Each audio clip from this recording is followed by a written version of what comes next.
اس صبح وہ اٹھی تو تازہ دم محسوس کر رہی تھی۔ موبائل چیک کیا اور زیاد کی چیٹ دیکھی تو مسکرا دی۔ اس نے لکھا تھا کہ وہ شام میں اسے کال کرے گا۔ زیاد کو اس سے کیا کام ہو سکتا تھا؟ وہ یہی سوچتے ہوئے سنگار میز کے سامنے آئی اور آئینے میں اپنا عکس دیکھا۔ پھر دائیں بائیں چہرہ گھمایا، کوئی پمپل نہیں تھا۔ گڈ۔ بال جوڑے میں لپیٹتی وہ لاؤنج میں آئی تو ماں تخت پہ بیٹھی بھنڈیاں کاٹ رہی تھیں۔ ایک ٹانگ موڑے دوسری سیدھی لمبی کیے، درمیان میں پرات رکھے، سفید چکن کا دوپٹہ ہمیشہ کی طرح سر پہ لے کر کانوں کے پیچھے اڑس رکھا تھا۔ چہرہ اٹھا کے اسے آتے دیکھا تو فوراً فکر مندی سے بولی، افطاری کی تیاری نہیں کرنی؟ وہ آج بہتر محسوس کر رہی تھی۔ ایک دم بجھ سی گئی۔ ماں پھر سے بھولنے لگی تھی۔ ماں، ابھی صبح کے 10 بجے ہیں اور رمضان آنے میں ابھی 6 دن ہیں۔ وہ ان کے ساتھ تخت پہ لیٹ گئی، گاؤ تکیا پہ سر رکھ لیا اور پہلو کے بل کروٹ لے لی۔ پھر 2 انگلیوں سے وہ ماں کی کلائیوں میں موجود سونے کی چوڑیوں کو چھیڑنے لگی۔ ماں نے اس بات کو سنا ہی نہیں، سر جھکائے بھنڈی کا سر قلم کرتے ہوئے بولی، ماہی سے کہو اٹھ جائے، کب تک سوتی رہے گی؟ ماہی کہاں ہوتی ہے ماں؟ تحمل سے یاد دلایا۔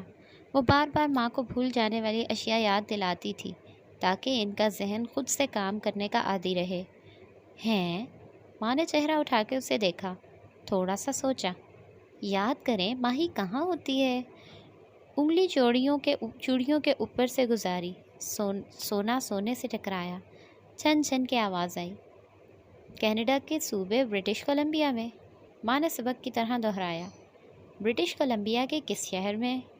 3 چوڑیاں ایک طرف کیں اور 3 ایک طرف، درمیان میں گیپ آ گیا۔ چلی ویک میں، ماں کا سبق مکمل ہوا۔ مالا انگلی سے چوڑیوں کو باری باری ساتھ کرنے لگی۔ ماں نے ایک دم سے بازو اٹھا کے اپنا موبائل اٹھایا تو ساری چوڑیاں پھسل گئیں۔ موہت نے کھانا کھایا؟ انہیں یاد آیا، ساتھ ہی موہت کو کال ملانے لگی۔ آج کل وہ ہر 2 گھنٹے بعد موہت کو کال کرتی تھی۔ ماں، موہت بچہ نہیں ہے، کھا لے گا جب بھوک لگے گی، ریلیکس۔ ان کے چہرے پہ نرمی سے ہاتھ پھیرا۔ پتہ نہیں یہ ماؤں کو کیا معاملہ ہوتا ہے بچوں کے کھانے کو لے کر۔ شاید وہ تب تک اس بات کو نہیں سمجھ سکے گی جب تک کہ اس کے اپنے بچے نہیں ہوں گے۔ شاید تب تک کوئی بھی یہ نہیں سمجھ سکتا۔ موہت نے کال نہیں اٹھائی تو ماں نے فون رکھ دیا۔ تبھی وہ دوبارہ بجنے لگا، غیر شناسا سا نمبر۔ ماں نے کال اٹھائی تو نگینا آنٹی تھی۔ ماں اسپیکر آن کر کے سنتی گئی، فون ساتھ رکھ دیا اور سبزی کاٹتے ہوئے بات کرنے لگی۔ کیسی ہے نگینا بھابھی؟ وہ اسی طرح ان کے ساتھ لیٹی چوکنی سی ہو گئی، کہیں ماں کچھ الٹا سیدھا نہ بول دیں اور خاندان میں مشہور ہو جائے کہ حورے جہاں کے کوئی ذہنی مسئلہ ہے۔ حورے بھابھی، سچ کہوں تو مجھے آپ کی بیٹی کشمالہ بہت پسند آئی۔ اس کا رواں رواں کان بن گیا، سانس وہیں ٹھہر گیا۔ میرے بیٹے نے تو بس اپنی منگیتر کے موت کا غم سینے سے لگا لیا تھا، شادی کی بات پہ گم سم ہو جاتا تھا، مگر کل جب میں نے اس سے کشمالہ کا ذکر کیا تو پہلی دفعہ اس نے مجھ سے سوچنے کے لیے وقت مانگا ہے۔ وہ زیر لب مسکرا کے چھت کو دیکھنے لگی۔ تو زیاد صاحب کو یہ کام تھا مجھ سے؟ میرے بس میں ہو تو میں ابھی کشمالہ کا رشتہ لینے آپ کے پاس آ جاؤں، لیکن زیاد بار بار کہتا ہے کہ میری اور کشمالہ کی زندگی بہت مختلف ہے، کشمالہ راضی ہی نہیں ہوگی۔ خیر ہوگا تو وہی جو نصیب میں لکھا ہے، لیکن میں تو بہت خوش ہوں۔ پہلی دفعہ اس نے اتنے عرصے بعد اس پہلو پہ سوچنا شروع کیا ہے۔ نگینا آنٹی ہر ماں کی طرح اتنی ہی خوش تھیں۔ کشمالہ کی مسکراہٹ مدھم ہوئی۔ وہ اب بغور ماں کے تاثرات دیکھ رہی تھی۔ وہ ہوں کر کے سن رہی تھیں۔ اسے احساس ہوا ماں کے ذہن میں بات رجسٹر نہیں ہو رہی۔ درمیان میں موہت کی کال آنے لگی تو ماں نے کال کاٹ کے اس کی کال اٹھا لی۔ یہ بھی ایک نشانی تھی، ایک دم سے گفتگو ختم کر دینا۔ یہ نارمل نہیں تھا۔ ان کو کسی نیورولوجسٹ کو دکھانے کی ضرورت تھی کہ ان کا ذہن کیوں ٹھیک سے کام نہیں کر رہا۔ اس شام کیف بیسمنٹ میں اپنے کمرے کے میٹرس پہ بیٹھا تھا، دیوار سے ٹیک لگائے اسکیچ بک پہ پینسل رگڑتا وہ کچھ بنا رہا تھا۔ بار بار چند لکیریں کھینچتا، پھر صفحہ پھاڑ کے مروڑ دیتا اور اسے دور اچھال دیتا۔ اس کا موڈ خراب لگتا تھا، عجیب بے چینی تھی۔ تبھی سلیم دروازہ کھٹکھٹائے بغیر اندر داخل ہوا۔ کیف نے فوراً اس سے اسکیچ بک بند کر دی۔ دستک تو دے دیا کرو یار۔ مگر سلیم کا چہرہ ایکسائٹمنٹ سے سرشار تھا، آنکھوں میں چمک تھی۔ کھانے کی ٹرے اس کے سامنے رکھی اور وہیں میٹرس پہ بیٹھ گیا۔ پتہ ہے جو مالا باجی کی دبئی سے آنٹی آئی نا، نگینا آنٹی، ان کے بیٹے کو مالا باجی پسند آئی ہیں۔ امی کہہ رہی تھی لگتا ہے رشتہ ہو جائے گا دونوں کا جلد۔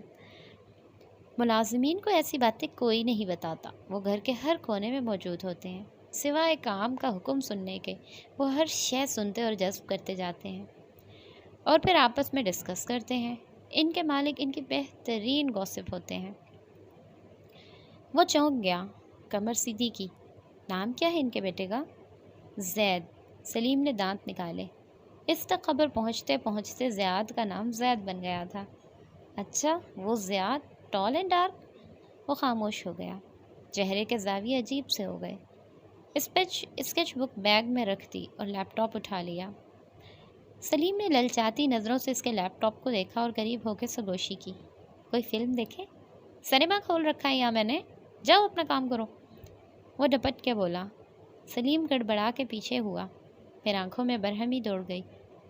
کہہ کر اٹھا اور وہاں سے نکل گیا۔ کیف کچھ دیر لیپ ٹاپ پہ یوں ہی چند ٹیب کھولے بیٹھا رہا، پھر اسے بند کیا اور اسکیچ بک اٹھائے باہر آ گیا۔ ابھی عصر قضا نہیں ہوئی تھی، خوبصورت سی شام ہر سو پھیلی تھی۔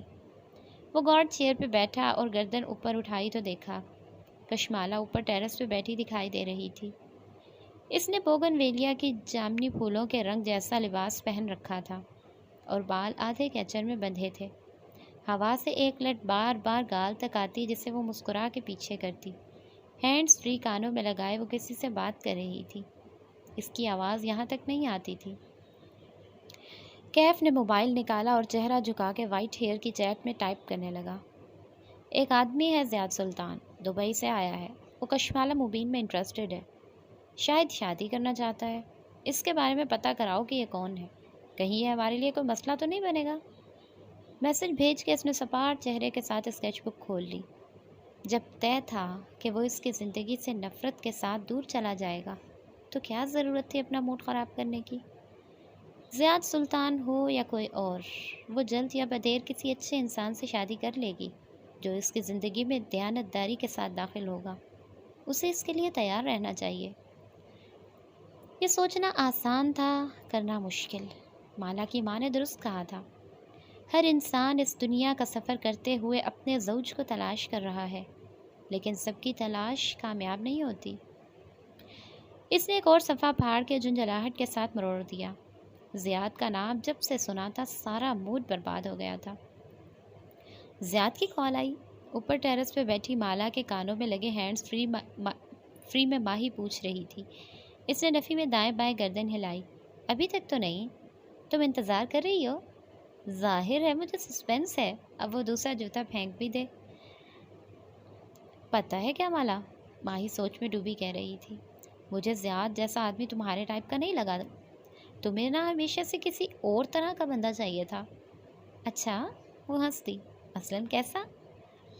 میں زیاد کو زیادہ نہیں جانتی، بس جتنا اسے سوشل میڈیا پہ فالو کیا ہے اس سے مجھے وہ کافی سنجیدہ سا لگتا ہے۔ زیاد سلطان اس وقت اپنے لاہور والے کمرے میں بیٹھا تھا۔ میز پہ کتابیں پھیلائے وہ لیپ ٹاپ کے کی بورڈ پہ انگلیاں چلا رہا تھا۔ کافی کا بھاپ اڑاتا مگ ساتھ رکھا تھا، آنکھوں پہ ریڈنگ گلاسز لگائے ہوئے تھے، بال جیل لگا کے سیٹ کر رکھے تھے۔ سیاہ پینٹ پہ نیلی پولو شرٹ پہنے وہ کسی کام میں مصروف تھا، ہر وقت کام میں گم رہنے والا۔ دفعتاً زیاد کی انگلیاں تھمیں۔ اس نے گردن گھما کے اپنے موبائل کی بجھی ہوئی اسکرین کو دیکھا۔ اس کے لبوں پہ مسکراہٹ بکھر گئی۔ چند لمحے وہ سوچتا رہا۔ وہ رائٹر ہے اور گہری فلسفیانہ کتابیں پڑھتا رہتا ہے۔ زیاد نے کچھ دیر سوچنے کے بعد موبائل اٹھا لیا اور گلاسز اتار کے سائڈ پہ رکھ دی، پھر پیچھے کو ٹیک لگائی۔ اس کے آس پاس کمرے کی دیواروں پہ اونچے بک شیلف دکھائی دے رہے تھے جو بے تحاشا کتابوں سے بھرے تھے۔ وہ بے باک اور کیئر فری سا نہیں ہے، بلکہ دھیمے مزاج کا، سوچ سمجھ کے بولنے والا لگتا ہے۔ کشمالہ کے نام کی چیٹ کھول کے وہ چند لمحے سوچتا رہا، بار بار کال بٹن کی طرف انگلی بڑھاتا پھر رک جاتا اور کھڑکی سے باہر دیکھنے لگتا۔ جہاں شام کی مدھم روشنی میں نیم منور سا لان دکھائی دے رہا تھا۔ گہری باتیں کرنے والا سادہ سا انسان۔ اس نے ایک میسج لکھا اور سینڈ کا بٹن دبا دیا۔ بس ایک فقرہ، لمبی چوڑی بناوٹی تمہید کے بغیر۔ وہ عمر میں تم سے 1-2 سال ہی بڑا ہوگا، مگر وہ تمہارے مقابلے میں زیادہ ہی سنجیدہ لگتا ہے مجھے۔ فون رکھ کے زیاد نے ریڈنگ گلاسز دوبارہ سے پہن لی اور زیر لب مسکراتے ہوئے لیپ ٹاپ کی طرف متوجہ ہو گیا۔ وہ ایک اچھی جاب کرتا ہے، ساتھ لکھتا بھی ہے، یعنی جاب اور شوق کو ساتھ ساتھ لے کر چلنے والا بیلنس قسم کا آدمی ہے۔ زیاد ٹائپ کرتے ہوئے گاہے بگاہے ایک نظر بجھے ہوئے موبائل پہ ڈال لیتا، جیسے اسے کشمالہ کے جواب کا انتظار تھا۔ اپنی پوسٹ اور اسٹیٹس اپڈیٹ سے وہ مجھے کوئی رومانٹک انسان نہیں لگتا، پریکٹیکل سا لگتا ہے، حقیقت پسندی سے ہر چیز کا جائزہ لینے والا، جیسے تم لیتی ہو۔ میرا رشتہ نہیں ہو رہا یہاں، ہم تمہاری بات کر رہے ہیں، وہ مرا مان گئی۔ مالا ہنستی۔ ہاں مجھے بھی زیادہ سنجیدہ اور پریکٹیکل سا لگا، لیکن تم نے یہ کیوں کہا کہ وہ میری ٹائپ نہیں ہے؟ میں بھی سنجیدہ اور پریکٹیکل ہوں۔ وہ انگلی پہ لٹ مروڑتے ہوئے نیچے نظر آتے لان کو دیکھتے ہوئے الجھی ہوئی سی کہہ رہی تھی۔ کیا ماہی مالا کو مالا سے زیادہ جانتی تھی؟ نہیں مالا، تم ایمبیشیس ہو، تم ایک جگہ رک کے نہیں رہ سکتی، تمہیں آگے بڑھنے اور اونچے خواب دیکھنے کا شوق ہے۔ کشمالہ کی نظر نیچے گیٹ کے ساتھ کرسی پہ بیٹھے کیف پہ پڑی۔ اس کے ابرو ناگواری سے تنے تھے۔ وہ ٹانگ پہ ٹانگ جمائے بیٹھا اسکیچ بک گھٹنوں پہ رکھے اس پہ تیز تیز پنسل چلا رہا تھا۔ تمہیں ایسے مرد پسند ہے جن کے اندر گرو کرنے کا جذبہ ہو، ایسے مرد جو ٹھہرے پانی کی طرح ایک لگا بندہ سا کام نہ کرتے رہتے ہوں۔ کیف گردن ترچھی کیے پنسل کو 2 انگلیوں میں پکڑے ایک خاص زاویے پہ رکھ کر چلا رہا تھا، پھر رک گیا۔ مایوسی سے نفی میں سر ہلایا اور زج انداز میں صفحہ پھاڑ دیا۔ تمہیں ایسا انسان چاہیے جو ناکام یا سست نہ ہو، بلکہ وہ اپنے کریئر میں ترقی کر رہا ہو۔ کیف نے تھک کے اس پھٹے ہوئے صفحے کو دیکھا، پھر اسے مروڑ کے میز پر اچھال دیا۔ وہ شدید مضطرب نظر آتا تھا۔ یہ نہیں ہے کہ تمہیں کوئی امیر کبیر بندہ چاہیے، چاہے وہ چند ہزار بھی کماتا ہو لیکن وہ کام کرتا ہو، اس کا کچھ اپنا ہو، کوئی کام، کوئی شوق۔ کیف اب گردن دوسری طرف ترچھی کیے نئے صفحے پر اوپر نیچے لکیریں کھینچ رہا تھا۔ ایسا آدمی جو فوکسڈ ہو، وہ فضول مشغلوں میں اپنا وقت نہ ضائع کرے، وہ دیکھنے میں بھی اچھا ہو لیکن اس سے زیادہ اس کے مینرز اچھے ہوں، لاپرواہ اور بے ترتیب سا نہ ہو، اٹھنے بیٹھنے کا ڈھنگ آتا ہو۔ کیف کا فون بجنے لگا تو اس نے اسکیچ بک پرے ڈال دی، پیچھے ٹیک لگا لی اور ٹانگیں لمبی کر کے میز پہ رکھ دیں، پھر فون کان سے لگا لیا اور بات کرنے لگا۔ اور وہ صرف بک اسمارٹ نہ ہو، اسٹریٹ اسمارٹ بھی ہو، اور اس اسمارٹنس کو وہ اپنے کام کے لیے استعمال کرے، خود کو ضائع نہ کرے۔ تمہیں مالا کھڑے پانی جیسے مرد نہیں پسند، تمہیں ہر پل آگے بڑھنے والے مرد پسند ہیں، اور زیاد میں یہ سب کچھ ہے۔ وہ مسکرا کے گردن اٹھائے اوپر آسمان کو دیکھنے لگی۔ ہاں اس میں یہ سب ہے، لیکن وہ کچھ زیادہ ہی حقیقت پسند لگتا ہے مجھے اپنی باتوں سے۔ ایسے لوگ تھوڑے سے تلخ ہوتے ہیں مگر سچے تو ہوتے ہیں نا، جھوٹے خوابوں میں تو نہیں رہتے۔ میرے پاس جتنے آپشنز ہیں زیاد ان میں سے سب سے بیسٹ ہے۔ اس کے علاوہ میرے ارد گرد کوئی ایسا اسمارٹ، قابل اور گڈ لکنگ مرد ہے ہی نہیں۔ گڈ لکنگ سے یاد آئے، تمہارا ڈرائیور کیسا ہے؟ ماہی کی آواز میں تجسس سا ابھرا۔ وقت بھی کہہ رہی تھی شکل کا بہت اچھا ہے، بس زبان کافی لمبی ہے۔ شرم کرو، وہ میرا ڈرائیور ہے، اور تمہیں اچھی طرح پتہ ہے کہ وہ میرا گارڈ بھی ہے۔ ماہی نے افسوس سے گہری سانس لی۔ تم گارڈ کیوں ہائر کرتی ہو مالا، جب تمہیں اور مجھے اچھی طرح معلوم ہے کہ تمہارے پیچھے کون پڑا ہے اور وہ… اچھا چھوڑو، ماہی نے بات پلٹی۔ جانتی تھی یہاں ان دونوں کی لڑائی ہو جانی تھی۔ یہ بتاؤ تمہیں وہ کیسا لگتا ہے؟ ڈرائیور ہی لگتا ہے بس۔ اس نے نیچے بیٹھے کیف کو دیکھا۔ وہ مدھم آواز میں کسی سے فون پہ بات کر رہا تھا، لبوں پہ مسکراہٹ تھی، اب وہ قدرے ریلیکس نظر آ رہا تھا۔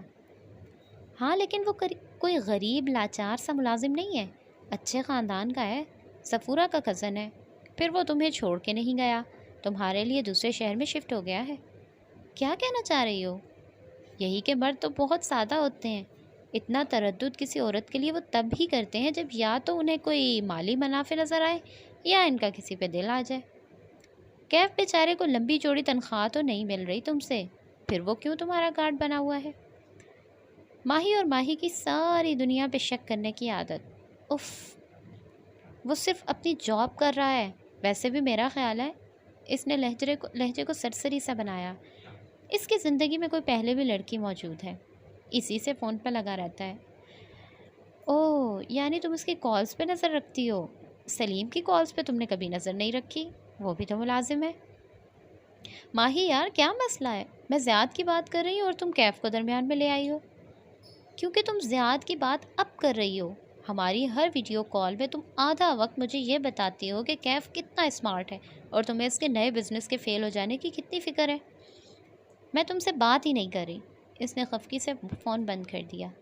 پھر دیکھا زیاد کا میسیج آیا ہوا تھا، وہ اس سے کال کرنے کا پوچھ رہا تھا۔ ہاؤ ڈیسنٹ، اس نے شیور لکھ کر میسیج بھیجا تو فوراً سے زیاد کی کال آ گئی۔ کیسی ہیں آپ کشمالہ؟ اپنا نام اس کی زبان سے بہت منفرد لگا، اور اچھا بھی۔ امید ہے میں نے آپ کو ڈسٹرب کیا ہوگا۔ نہیں، ایسی کوئی بات نہیں، وہ ہلکے سے ہنستی۔ آپ بتائیں، کوئی کام تھا آپ کو؟ جی ایک کام تھا، سوچا آپ سے مشورہ لے لوں، ذرا ٹھہر کے بولا۔ پھر بھی آپ کے مشورے کی وجہ سے میں دوبارہ سے لکھنے لگا ہوں۔ چلیں، مجھے خوشی ہوئی کہ میرا مشورہ آپ کے کام آیا۔ وہ واقعی اس کے لیے خوش ہوئی تھی۔ دراصل ہم آج کل یہاں میرے دادا کے گھر رہ رہے ہیں۔ وہ بہت دھیما بولتا تھا، ٹھہر ٹھہر کے۔ میرے ابو بھی آئے ہوئے ہیں اور سب رشتہ دار امی ابو سے ملنے آتے رہتے ہیں۔ گھر میں کافی رش ہوتا ہے، یہاں میں سکون سے کام نہیں کر سکتا۔ اب جتنے دن چھٹی پہ آیا ہوں اتنے دن کام بھی تو کرنا ہے۔ آپ کسی کافی شاپ سے بھی کام کر سکتے ہیں؟ جی، لیکن کافی شاپس میں آپ ایک حد تک بیٹھ سکتے ہیں، وہاں شور بھی ہوتا ہے۔ میں سوچ رہا تھا لاہور میں کوئی اچھی کوورکنگ اسپیس تو ہوگی۔ جی، لاہور میں ایسی بہت سی جگہیں کھلی ہیں، بلکہ میرے ایک کلاس فیلو نے گلبرگ میں اپنی پوری بلڈنگ بنائی ہے، اس میں جم بھی ہے اور ریسٹورانٹ بھی۔ گریٹ، آپ مجھے وہ دکھا سکتی ہیں؟ شیور، میں ابھی عاصم سے بات کرتی ہوں۔ عاصم؟ وہ میری کلاس فیلو جس نے اپنی کوورکنگ اسپیس بنا رکھی ہے۔ او اوکے، مگر ایسے معاملے میں کسی کا ریفرنس ہونا بہت بہتر ہوتا ہے۔ اگر آپ کے پاس وقت ہو تو آپ ساتھ آ سکتی ہیں، اس نے عام سے لہجے میں کہا۔ لیکن کشمالہ نے فون کان سے ہٹا کے دیکھا۔ کیا یہ مجھ سے ملنے کا بہانہ ہے؟ میں چیک کر کے بتاتی ہوں۔ ظاہر ہے اس سے ملنے کا بہانہ تھا۔ وہ مسکرا کے عاصم کو کال ملانے لگی۔ عاصم ظہیر اور اس کا کلاس فیلو تھا۔ ایک زمانے میں وہ شدید کمزور اور پڑھاکو ٹائپ لڑکا ہوتا تھا جو بہت شائع تھا، اور آج وہ ایک کامیاب انٹرپرینیئر تھا۔ اس نے 3 سال پہلے ایک کو ورکنگ اسپیس کی بنیاد رکھی تھی جو آج کامیابی سے چل رہی تھی۔ اس کے بزنس گریجویٹ کلاس فیلوز یا کامیاب تھے یا ناکام۔ ایک وہی تھی جو کامیاب ہو کے ناکام ہوئی تھی۔ یہ ایسے دنوں میں سے ایک دن تھا جب ایک لمحے کے لیے دل کا موسم خوشگوار ہو جاتا اور دوسرے ہی لمحے سارے مسائل یاد آنے پہ طبیعت مگدر ہو جاتی۔ باہر کا موسم بھی کچھ اسی طرح کا تھا، ایک دم گرمی ہو جاتی اور ایک دم سیاہ بادل چھا کے سارے میں چھایا کرتے تھے۔ کیف ساری رات جاگنے کے بعد فجر کے بعد تھوڑی دیر سونے اپنے کمرے میں گیا تھا۔ گھنٹہ بھر سویا اور پھر واپس باہر آ گیا۔ اپنی کافی بنائی کہ کڑک چائے اس سے کوشش کے باوجود نہیں بنتی تھی، اور لیپ ٹاپ لیے گارڈ چیئر کی طرف آ گیا۔ آسمان گہرا نیلا تھا جب کیف نے لیپ ٹاپ کھولا۔ پھر وہ کافی کے گھونٹ بھرتے ہوئے کام کیے گیا اور ساتھ ساتھ آسمان کی نیلاہٹ کم ہوتی گئی، یہاں تک کہ سنہری افشاں نے سارے میں اجالا بکھیر دیا۔ کوئی گھنٹے بعد اس نے ذرا سا سستانے کے لیے لیپ ٹاپ بند کیا اور اٹھ کھڑا ہوا۔ تسبیح ہاتھ میں پکڑے وہ یوں ہی گھر کی 4 دیواری کا چکر لگانے لگا۔ عقاب جیسی آنکھیں اطراف کے گھروں کا جائزہ لے رہی تھیں۔ گیٹ کے قریب اس نے گردن اونچی کر کے باہر جھانکا۔ سب خاموش اور نارمل تھا، اور تبھی اس کی نگاہ گیٹ سے باہر گئی۔ ڈرائیو وے پہ خون گرا تھا۔ کیف اپنی جگہ ساکت ہو گیا، پھر تیزی سے گیٹ کھولا مگر باہر نہیں نکلا۔ قدم وہیں زنجیر ہو گئے۔ گیٹ کے ساتھ بھی خون پھیلا تھا، بڑے بڑے سرخ قطرے سڑک تک جاتے تھے۔ وہاں جا کے خون ختم ہو جاتا تھا۔ جو بھی تھا اس نے بڑی مہارت سے سڑک سے گیٹ تک خون پھینکا تھا۔ وہ خون پھلانگتا ہوا باہر نکلا اور بھاگتا ہوا سڑک تک آیا، پھر ریڑیوں پہ چاروں طرف گھوما۔ سڑک سنسان پڑی تھی، آس پاس کوئی بھی نہ تھا۔ اس نے جھنجھلا کے سڑک کی تارکول کو پیر سے ٹھڈا مارا۔ یہ کس نے کیا اور کب؟ وہ یہیں تھا ساری رات، فجر کے بعد تھوڑی دیر کے لیے وہ سویا تھا۔ کیا یہ تب ہوا تھا؟ اس نے مڑ کے دیکھا، سارا گھر خاموش پڑا تھا۔ سلیم بھی سو رہا ہوگا، کسی کو علم نہیں تھا اور ہونا بھی نہیں چاہیے۔ اسے خاموشی سے یہ جگہ صاف کرنی تھی۔ ہاں، وہ کشمالہ مبین کے لیے کام نہیں کرتا تھا، لیکن وہ اسے پریشان نہیں کرنا چاہتا تھا۔ صبح 10 بجے کے قریب جب کشمالہ تیار ہو کے باہر نکلی تو وہ کار کے ساتھ ٹیک لگائے حشاش بشاش سا کھڑا تھا۔ ایک نظر کشمالہ کو دیکھا تو وہ نگاہ وہیں ٹھہر سی گئی۔ وہ سر جھکائے پرس میں کچھ تلاش کرتی باہر نکل رہی تھی۔ اس کے بال آدھے کیچر میں بندھے تھے اور چند لٹیں چہرے کے دائیں بائیں گر رہی تھیں۔ اس نے آج ہلکا فیروزی لباس پہن رکھا تھا اور پیروں میں سفید لاک ہیلز تھیں۔ پرس کی زپ بند کرتے ہوئے اس نے چہرہ اوپر کیا تو سبز آنکھیں کیف کی طرف اٹھیں۔ اس نے کشمالہ کو کافی دن بعد ہلکے پھلکے میک اپ میں دیکھا تھا۔ کہاں جانا ہے بی بی؟ نہیں، آج میں خود چلی جاؤں گی۔ وہ ڈرائیونگ ڈور کے قریب آئی لیکن کیف نے ہاتھ ہینڈل پر رکھ لیا۔ کشمالہ نے چونک کے اسے دیکھا۔ آپ اکیلی نہیں جائیں گی، میں ساتھ جاؤں گا۔ اس کا چہرہ سنجیدہ تھا۔ آپ نے کہا نا، میں نے کہا نا آج ضرورت نہیں ہے، اس نے نرمی سے کہا لیکن ہاتھ نہیں بڑھایا۔ آپ کو مجھ پہ اعتبار ہے یا نہیں؟ وہ اس کی آنکھوں میں دیکھتے ہوئے پوچھ رہا تھا۔ اس کے عقب میں سورج تھا۔ کشمالہ کی آنکھیں دھوپ سے چھوٹی ہو گئیں۔ ہے، اس نے سر ہلایا۔ کیف 2 قدم آگے آیا۔ دھوپ کا راستہ رک گیا۔ سورج اس کے پیچھے چھپ گیا۔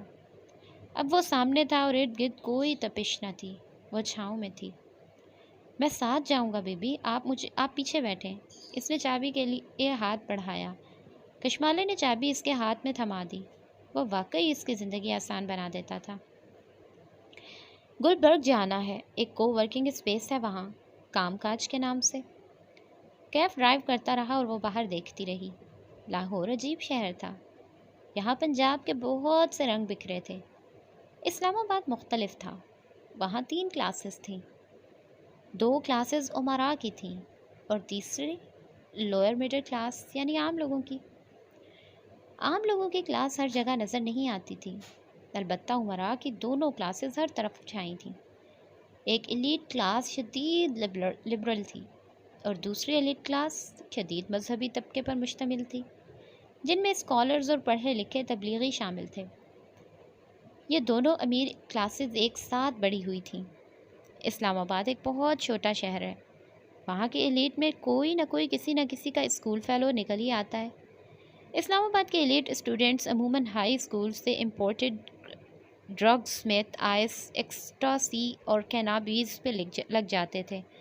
ان کے والدین ان عادات سے عموماً صرف نظر کرتے ہیں، کیونکہ وہ اپنے بچوں کو ایسے اسکولز میں اسی لیے پڑھاتے ہیں تاکہ ان کے اسکول فیلوز کے والدین سے تعلقات بنا کے وہ فائدہ اٹھا سکیں۔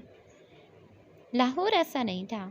یہاں بہت سی کلاسز تھیں، گو کہ اسلام آباد کی طرح لاہور میں بھی ایلیٹ 2 حصوں میں تقسیم تھی، ایک شدید مذہبی اور دوسرے شدید لبرل۔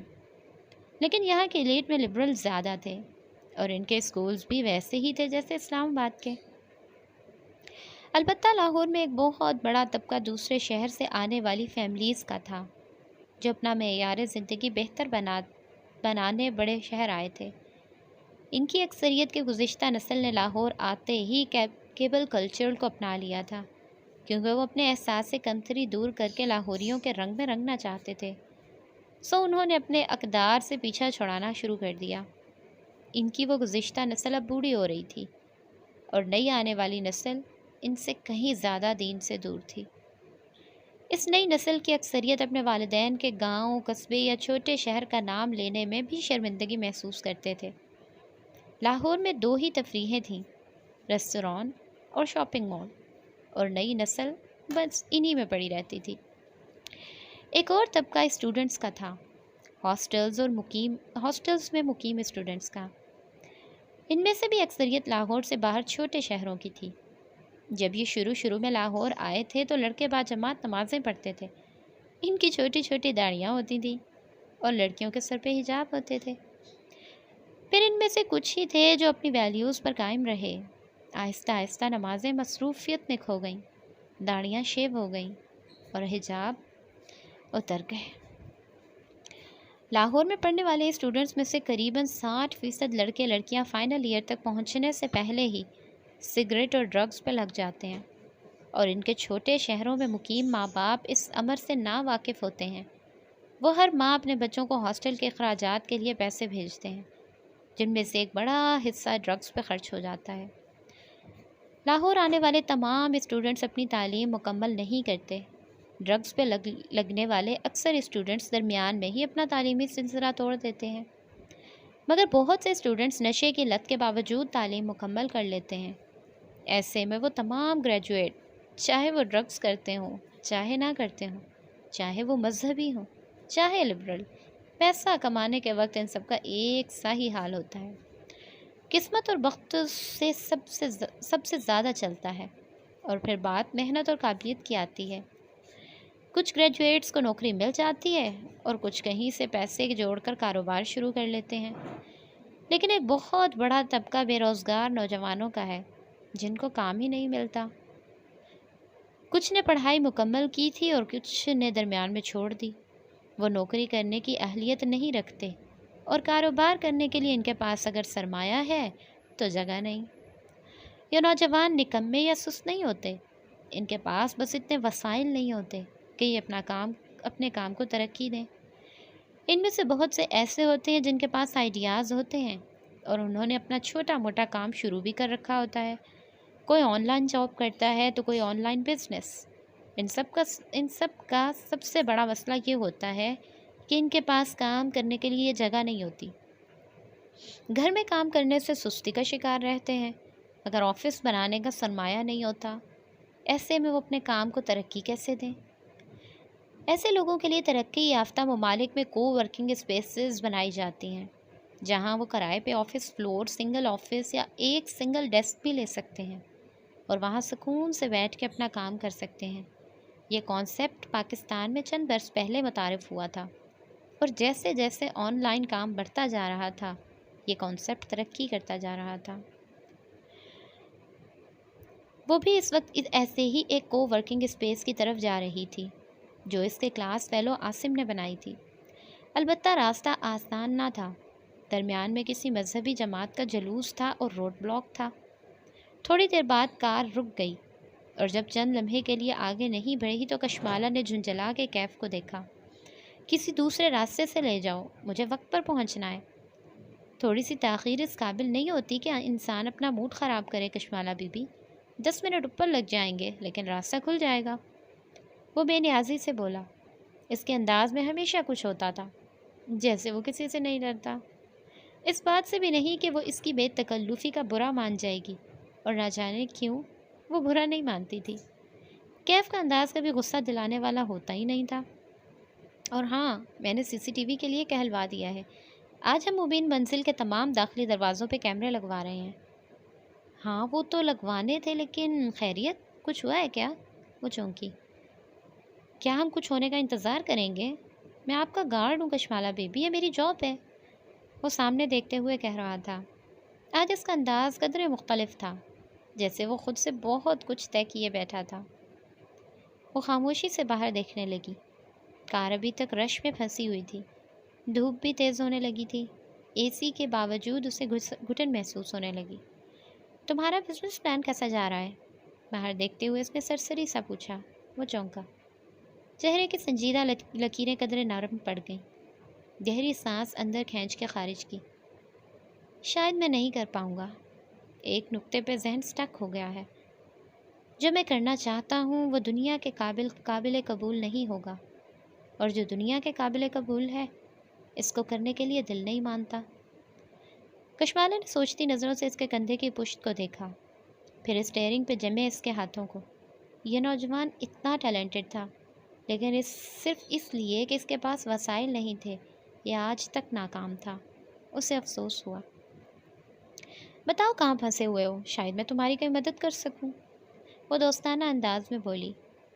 کیف چند لمحے خاموش رہا۔ بطور آرٹسٹ آپ کو رنگ کیوں اچھا لگتے ہیں؟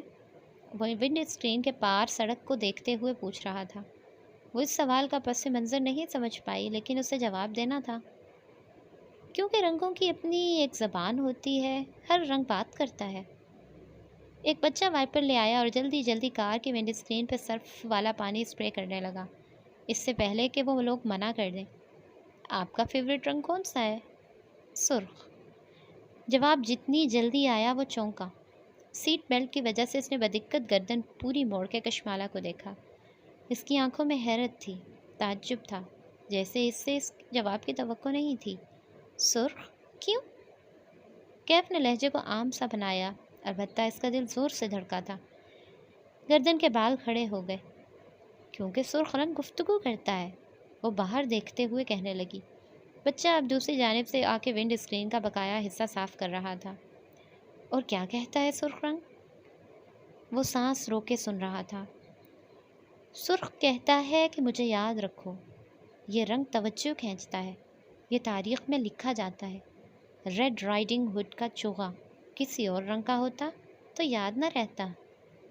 ریڈ شوز والی لڑکی کے جوتے سیاہ ہوتے تو بھول جاتے، لیکن ان کی رنگت کی سرخی نے انہیں یاد رکھوایا۔ سرخ رنگ خون کا ہوتا ہے اور آگ کا بھی۔ یہ لباس یا میک اپ میں ہو تو بتاتا ہے کہ اس کو کسی خاص موقع کی وجہ سے پہنا گیا ہے۔ جب آپ سرخ پہنتے ہیں تو آپ کے جانے کے بعد بھی آپ کا ذکر کیا جاتا ہے۔ ٹریفک کا راستہ کھل گیا۔ کیف نے شیشہ نیچے کر کے بچے کو 100 روپے کا نوٹ پکڑایا اور کار سست روی سے آگے بڑھا دی۔ مگر بہت سے لوگ سرخ سے غیر آرام دہ بھی ہوتے ہیں۔ وہ کہتے ہیں کہ سرخ ٹو مچ ہے، جسٹ ٹو مچ۔ اس کی آواز میں تلخی تھی، چبھن تھی۔ لوگوں کے لیے تو ہر چیز ہی ٹو مچ ہوتی ہے، لوگوں کے سننے والے پیچھے رہ جاتے ہیں۔ انسان کو وہی رنگ پہننا چاہیے جس کے لیے اس کا دل چاہے۔ لیکن تمہارے بزنس پلان کا اس سے کیا تعلق؟ نہیں، بزنس کے لیے نہیں پوچھ رہا تھا، کسی کو کچھ گفٹ کرنا تھا۔ رنگ ڈیسائیڈ ہی نہیں ہو رہا تھا۔ اس کا لہجہ بدل گیا، اب وہ عام لاؤبالی سا کیف بن گیا تھا۔ وہ دونوں جانتے تھے کہ وہ سچ نہیں کہہ رہا، لیکن کشمالہ ایسی باتیں نہیں گریزتی تھی، اس سے کیا؟ وہ دونوں ایک ساتھ عاصم کے آفس میں داخل ہوئے۔ وہ دبلا پتلا سا پستہ قد نوجوان تھا، گلاسز لگاتا تھا۔ کشمالہ کو دیکھ کے گرم جوشی سے اٹھ کھڑا ہوا، پھر کیف کو دیکھ کے چھٹکا۔ آنکھوں میں ناسمجھی سے سوال ابھرا۔ کیف اطراف کا جائزہ لیتے ہوئے کھڑکی تک آیا، باہر جھانکا۔ سڑک چند فلورز نیچے تھی، پھر باتھ روم تک گیا۔ دروازہ کھول کے اندر دیکھا، پھر دروازہ بند کیا اور کشمالہ کی طرف مڑا۔ آپ بیٹھے، میں باہر ہوں، سنجیدگی سے کہہ کر دروازے کی طرف بڑھ گیا۔ کشمالہ؟ عاصم حیرت سے ہنسا۔ تم نے بھاری گارڈ رکھا ہوا ہے۔ اف کیف! اس سے قبل کہ کشمالہ معذرتی انداز میں کچھ کہتی، کیف دروازے سے واپس آیا اور اس کے سامنے آ کھڑا ہوا، پھر گردن نیچی کر کے عاصم کو گھورا۔ جی رکھ لیا ہے، کوئی مسئلہ ہے کیا؟ عاصم کی مسکراہٹ سے مٹ گئی، نفی میں سر ہلایا۔ نہیں، no problem, how are you Kashmala? Kaif اسے گھورتے ہوئے باہر نکل گیا۔ میں ٹھیک ہوں۔ اچھا، میرے کزن آنے والا ہوگا، تم نے اس کو اپنا بہترین کارنر آفس دکھانا ہے، ڈسکاؤنٹ بھی اور پروٹوکول بھی۔ آنکھوں سے اشارہ کیا۔ وہ تھوڑی سی نروس تھی، زیاد اسے اتنے دن بعد ملاقات ہو رہی تھی اور اسے نگینا آنٹی کی کئی باتیں بھی یاد تھیں۔ سر جی آپ فکر ہی نہ کریں، میں سمجھ گیا۔ تھوڑی دیر بعد وہ عاصم کے ساتھ مین لابی میں کھڑی تھی، دونوں کی نظریں لفٹ کے بند دروازوں پر تھیں۔ زیاد چند منٹ لیٹ تھا، کوئی اور ہوتا تو وہ بہت برا مانتی، کیونکہ وہ وقت پہ پہنچتی تھی، لیکن یہ زیاد تھا۔ یہ طے تھا کہ کشمالہ اس کی بات کا برا نہیں مان سکتی تھی۔ لفٹ کے دروازے اس کی آواز سے کھلے، چند افراد باہر نکلے، ان میں زیاد سلطان بھی تھا۔ اس نے سن رکھا تھا کہ بعض لوگ کسی محفل میں آتے ہیں تو اپنی شخصیت کے سحر سے چراغوں میں روشنی نہیں رہنے دیتے، تمام نگاہیں ان کی طرف اٹھتی ہیں اور پھر واپس نہیں لوٹتی۔ وہ بھی ایسا ہی تھا۔ وہ لفٹ سے نکلا اور دائیں بائیں چہرہ گھمایا، پھر سامنے دیکھا تو کشمالہ سے نظر ملی۔ وہ ہلکا سا مسکرا دیا۔ اس کی مسکراہٹ میں شناسائی بھی تھی اور ممنونیت بھی۔ وہ متوازن قدم اٹھاتا اس کی طرف آیا۔ وہ آج بھی ویسا ہی لگ رہا تھا، دراز قد اور ہینڈسم۔ اس نے خاکی پینٹ پہ آدھے آستین والی نیوی بلو پولو شرٹ پہن رکھی تھی، گیلے بال ایک طرف کو جمائے اس کے سامنے چہرے پہ تازہ شیو کی نیلاہٹ تھی۔ اس کی نظریں کشمالہ سے ملیں تو اسے لگا جیسے اس آدمی کی کمی تھی اس کی زندگی میں۔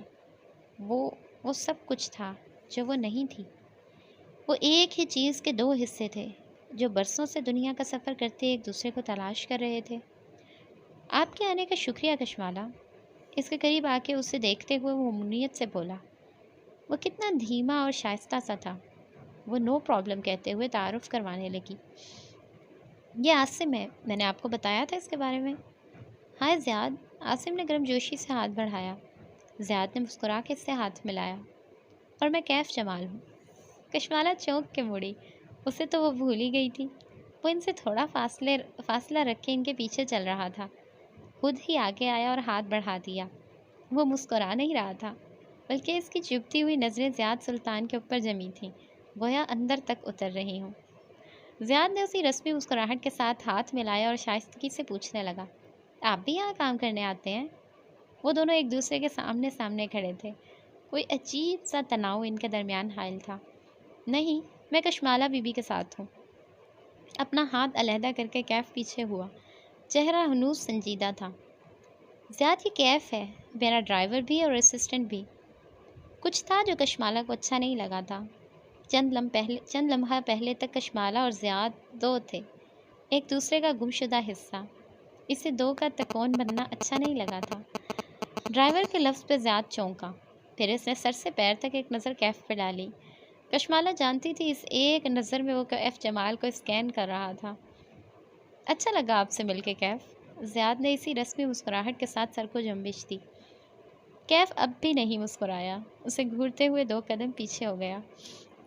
ہم اوپر جا کے آفس دیکھتے ہیں کیف، تم یہیں رکو، کشمالہ نے تحکم سے کہا، ساتھ ہی آنکھوں سے گھورا بھی، تو وہ وہیں رک گیا۔ عاصم انہیں لیے ایگزیکٹو لفٹ کی طرف آ گیا، جہاں سے انہوں نے ٹاپ فلور پر جانا تھا۔ وہ آگے چلنے لگا اور وہ دونوں اس کے پیچھے۔ آنٹی کیسی ہیں؟ زیاد اس کے کندھے کے ساتھ ساتھ چل رہا تھا۔ اس کے پرفیوم کی خوشبو ساری راہداری میں پھیل گئی تھی۔ ٹھیک ہے، بس یہ ایک سوال ایسا تھا جس کا جواب دینے سے دل عجیب سا ہو جاتا تھا۔ کیا بتائے اور کتنا بتائے؟ امی بتا رہی تھیں ان کی بات ہوئی تو آنٹی کچھ اچھا محسوس نہیں کر رہی تھیں۔ وہ نرمی سے دھیما سا بولتا تھا، اتنا کہ اگر وہ شور میں بولے تو شاید کشمالہ کو اس کی آواز ہی نہ آئے۔ وہ ٹھیک ہو جائیں گی، اس نے زیاد سے زیادہ خود کو تسلی دی۔ وہ عمارت کے ٹاپ فلور میں داخل ہوئے تو وہاں گہما گہمی تھی۔ ایک طرف مغربی طرز کے کافی شاپ کے نقشے پہ کیفیٹیریا بنا تھا، دوسری جانب جم کی طرف دروازہ جاتا تھا۔ ہر طرف روسٹ ہوئے کافی بینز کی خوشبو پھیلی تھی۔ ہماری ورکنگ اسپیس میں مختلف طرح کے لوگ اپنا اپنا کام کرتے ہیں۔ عاصم ان کو آگے چلتا ہوا اپنی بلڈنگ کی خصوصیات بتا رہا تھا۔ آپ کو سارا دن کافی اور چائے فری ملے گی، جتنی چاہے آرڈر کریں۔ ایک ورکنگ شفٹ میں انسان کتنی کافی پی سکتا ہے؟ 2 کپ، شاید 3 کپ۔ زیاد متاثر ہوئے بغیر بولا۔ وہ جیبوں میں ہاتھ ڈالے اطراف کا جائزہ لیتے ہوئے قدم بڑھا رہا تھا۔ عاصم خاموش ہو گیا، پھر دوبارہ ہمت کی۔ جم کی ایکسیس فری ہے، ہمارے پاس سوئمنگ پول بھی ہے، اس کے علاوہ میٹنگ رومز بھی ہیں۔ آپ کو کسی سے ملنا ہو تو آپ اپنی مرضی کا میٹنگ روم بک کروا سکتے ہیں۔ کانفرنس کے لیے ہم کانفرنس رومز بھی مہیا کرتے ہیں۔ ہماری ایپ پہ جا کے آپ چند گھنٹے کے نوٹس پہ کوئی بھی روم بک کروا سکتے ہیں۔ نہیں، مجھے کسی سے نہیں ملنا، تنہائی میں سکون سے بیٹھ کے کام کرنا ہے۔ وہ طائرانہ نگاہوں سے اطراف کا جائزہ لیتے ہوئے کہہ رہا تھا۔ عاصم اب کے واقعی خاموش ہو گیا۔ پھر وہ انہیں سیڑھیوں کے ذریعے ٹاپ سے نیچے فلور پر لے آیا۔ کارنر میں ایک گلاس ڈور کھولا تو سامنے چھوٹا سا آفس نظر آیا۔ کشمالہ نے اندر قدم رکھا تو آنکھوں میں ستائش ابھری۔ آفس کی دیواریں گرے تھیں، جن میں چند پینٹنگز آویزاں تھیں۔ ایک طرف سفید ورک ٹیبل اور ایگزیکٹو چیئر رکھی تھی، دوسری جانب کسی مہمان کو بٹھانے کے لیے کرسی رکھی تھی۔ دیوار پہ چند کیبنٹس بنی تھیں اور دروازے کے مقابل دیوار پہ عاصم نے کھڑکی کے بلائنڈز اوپر کیے تو سورج کی روشنی نے سارے کمرے کو منور کر دیا۔ وہ ایک مغربی ممالک کے جیسا چھوٹا اور کوزی سا آفس تھا۔ زیاد آگے بڑھا اور کھڑکی کے نیچے جھانکنے لگا۔ آپ کو صرف آفس کے ماہانہ چارجز پے کرنے ہوں گے۔ چائے کافی کے علاوہ AC اور انٹرنیٹ بھی فری ہے، جتنا چاہے استعمال کریں۔